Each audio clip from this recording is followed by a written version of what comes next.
હમણાં એક ન્યૂઝપેપરનું કટિંગ ખૂબ જ વાયરલ થઈ રહ્યું છે કે વિદેશ જઈ રહ્યા છો તો નવા રૂલ્સમાં ચેન્જીસ થયો છે.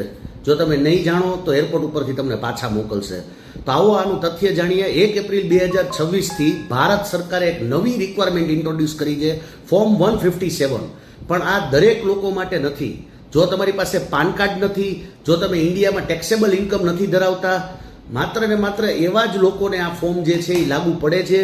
157નું આ જે સેલ્ફ ડિક્લેરેશન ફોર્મ છે એ તમારે માત્ર ને માત્ર પાન કાર્ડ અને નોન ઇન્કમ એટલે કે ઝીરો ઇન્કમ જેની છે અથવા તો નોન ટેક્સેબલ ઇન્કમ છે આવા ટ્રાવેલર માટે, સ્ટુડન્ટ અથવા ટ્રાવેલર માટે જે છે એ આ ફોર્મ ભરવાનું મેન્ડેટરી છે.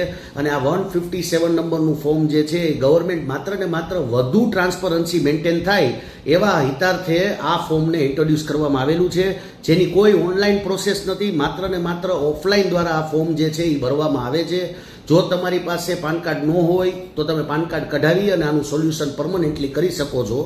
અથવા તો તમને એરપોર્ટ ઉપર ક્યારે એવું બની શકે છે કે તમને કોઈ જો પૂછપરછ કરવા માટે બોલાવે તો તમારો વધુ સમય લઈ લેશે અથવા તો તમને પાછા મોકલી દેશે.